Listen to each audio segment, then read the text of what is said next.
प्रदान कीजिए। हमने तपस्या तो बहुत किया, लेकिन वो मालिक सुनते हैं कि हमारे रोम रोम में रम रहा है, हर जगह समाया है, कोई कड़ खाली नहीं है, लेकिन आज तक वो हमारे नज़र नहीं आया, हम उसे देख नहीं पाए। वो कैसे हाथी के अंदर भी है और चींटी के अंदर भी है, किस तरह से वो रम रहा है, मुझे इसका ज्ञान करा। यद्यपि वो बहुत खुश नहीं थे, क्योंकि देख रहे हैं कि ये तो हमारा जो गुरु है ये मछुआरा है, मछली मारने वाला, धीमर जाति का है। वो सोच रहे थे कि कोई ऊंची जाति पंडित पुरोहित होता तो ठीक था। भाइयों बहनों, गुरु के प्रति संशय करने से क्या अज्ञाष्ट श्रद्धा नाष्ट संशयात्मा विनश्यत, विवेकहीन श्रद्धाहीन संशय से युक्त आत्मा का विनाश हो जाता है। ज्ञान पाने के बाद भी अगर संशय है तो उसका उद्धार नहीं हो पाता और न इस लोक में शांति पाता है और न परलोक में मालिक में एकाकार हो पाता है। तो नारद जी के अंदर थोड़ी सी संशय थी, यद्यपि उस मछुआरे ने, मछुआरा कौन, वो तो विष्णु भगवान ही थे जो मछुआरे के रूप में थे, उन्हें ब्रह्म ज्ञान प्रदान कर देते हैं और ज्ञान पा करके नारद जी विष्णु जी के पास पहुंचते हैं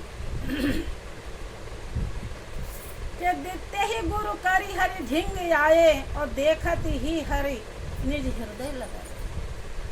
उसी मछुआरे को गुरु धारण करके नारद जी हरि विष्णु के पास पहुंचते हैं और बताते हैं कि हमने गुरु धारण। तो हरि पूछे गुरु कौन तुम कीन्हा, असकुच नारद धीमर कही। भगवान विष्णु पूछते हैं कि तुमने किसको गुरु धारण किया। हृदय से लगा लेते हैं। देखो, बिना जब तक गुरु धारण नहीं किए थे, जहाँ बैठते थे वहाँ का स्थान धुलवाते थे, जबकि उनके लिए बहुत प्रिय, भाव में उनकी कोई कमी नहीं है, लेकिन वास्तविकता की पहचान नहीं, जिसके नाते उनका जीवन अधूरा है। तो नीत से भगवान ने समझौता नहीं किया और ऐसा नहीं करते तो शायद उनको ज्ञान भी नहीं हो पाता। और सकुचा करके कह देते हैं कि मैंने धीमर मछुआरे को गुरु धारण किया कि धीमर समुझ मन संशय आई और 184 भुगतो जाए। देखो, बहुत लोग गुरु धारण करने के बाद भी ज्ञान की कीमत न समझ पाने के कारण और अन्यत्र देवी देवता को पूजते रहते हैं और ज्ञान को जो गुरु महाराज जी ने तीनों लोक से बड़ी दौलत प्रदान की है उसको नहीं संभाल पाते। तो जिन देवी देवता की आप पूजा करेंगे वो कोई भी फायदा नहीं होगा, उनकी कभी भी कृपा प्राप्त नहीं होगी। राखें गुरु जो कोप विधाता और गुरु विरोध नहीं को जयत्राता।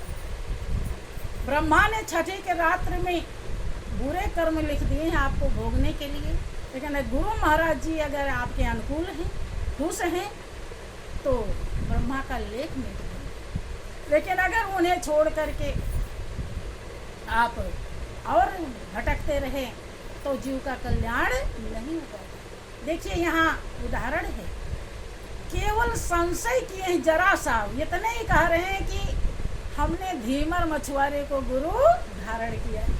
धीमर क्योंकि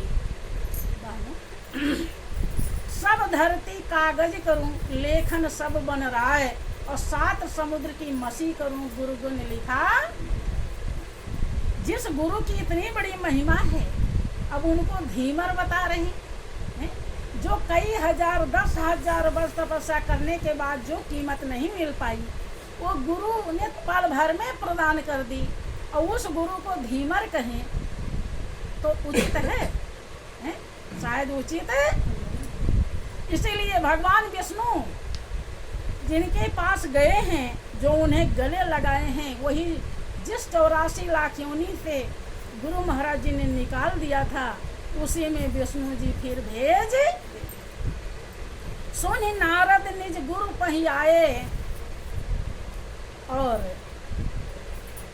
अपनी कथा सुनाते हैं कि गुरुदेव उन्हीं के प्रति संशय किए थे। देखो गुरु कितने दयालु होते हैं और कितने हितैषी होते हैं। उन्हीं को धीमर बताए।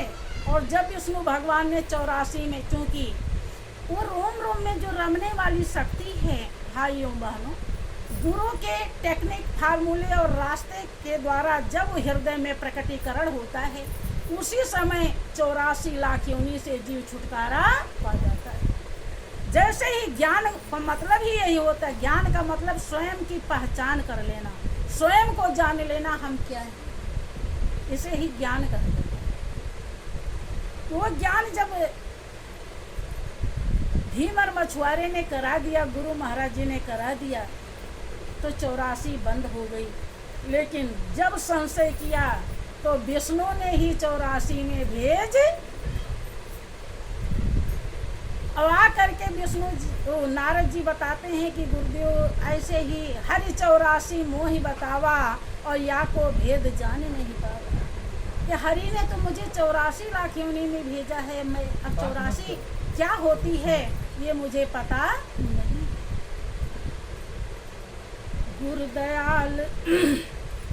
गुरुदयाल बोले तुम जाओ और हरि से 84 लिखवाओ। जब हरि लिख के दे ही दिखाई और तामे लौट पड़े हर साई।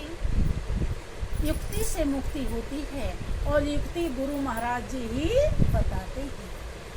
वो दयाल, देखो वो जरा से भी नहीं बुरा मानते कि तुमने तो हमारे प्रति संशय किया था इसीलिए ऐसा हुआ। कुछ उन्होंने तुरंत तरीका बताया कि जाओ हरि से कहो कि 84 का नक्शा बना दो। हमें पता नहीं 84 लाख योनियाँ क्या हैं, और जब नक्शा बना देंगे तो उसी पर लोट पड़ना। सुनि नारद आए प्रभु पाही और 84 में जानत नाही। सो मोहि दे लिख के देहु दिखाई और ताही देखी भुगतों में जाई। आते हैं विष्णु भगवान के पास नारद जी और कहते हैं कि प्रभु 84 लाख योनियाँ क्या हैं, मुझे कुछ नहीं पता। आप थोड़ा सा नक्शा बना के दर्शा दीजिए ताकि मुझे भुगतने में सरलता हो जाए। विष्णु ने नक्शा बनाया। कहा हरि 9 लाख जलचर जाति और सब योनिन भर में बहु भांति। 10 लाख पक्षिन को विस्तारा उड़त रहे भय को उर्धारा। 11 लाख जाति कृम कीटा और 20 लाख बन बिटप जो दीठा। 30 लाख पशु योनि जानो और 4 लाख बानर पहचानो। सोने नारद गए लौटता में देखत प्रभु बोलत भयो। यह ज्ञान तुमको दीन किन कह ऋषि गुरु को दयो। यही कहत पैछड़ एक में मेटी 84 दई। अस कौन कृपाल दीन दयाल गुरु सम जग है। कहते हैं कि 9 लाख जल में चलने वाली जातियां नक्शा बनाते हैं और 10 लाख पक्षी, 11 लाख कीड़े मकोड़े, 20 लाख वनस्पतियां हैं, 30 लाख पशु योनि, 4 लाख मंदर योनि। कितने हो गए? 84 हुआ कि नहीं?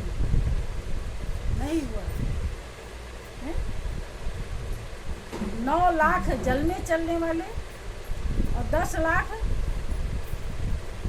और 11 लाख, 20 लाख और 30 लाख और 4 लाख हो गया। ये है 84।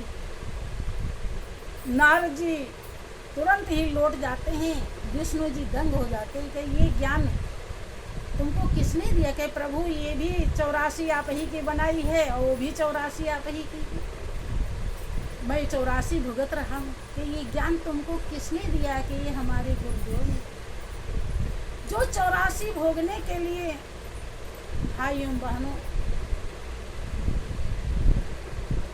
3.5 करोड़ वर्ष लगता है, वो 84 पल भर में गुरु के द्वारा खत्म हो गई।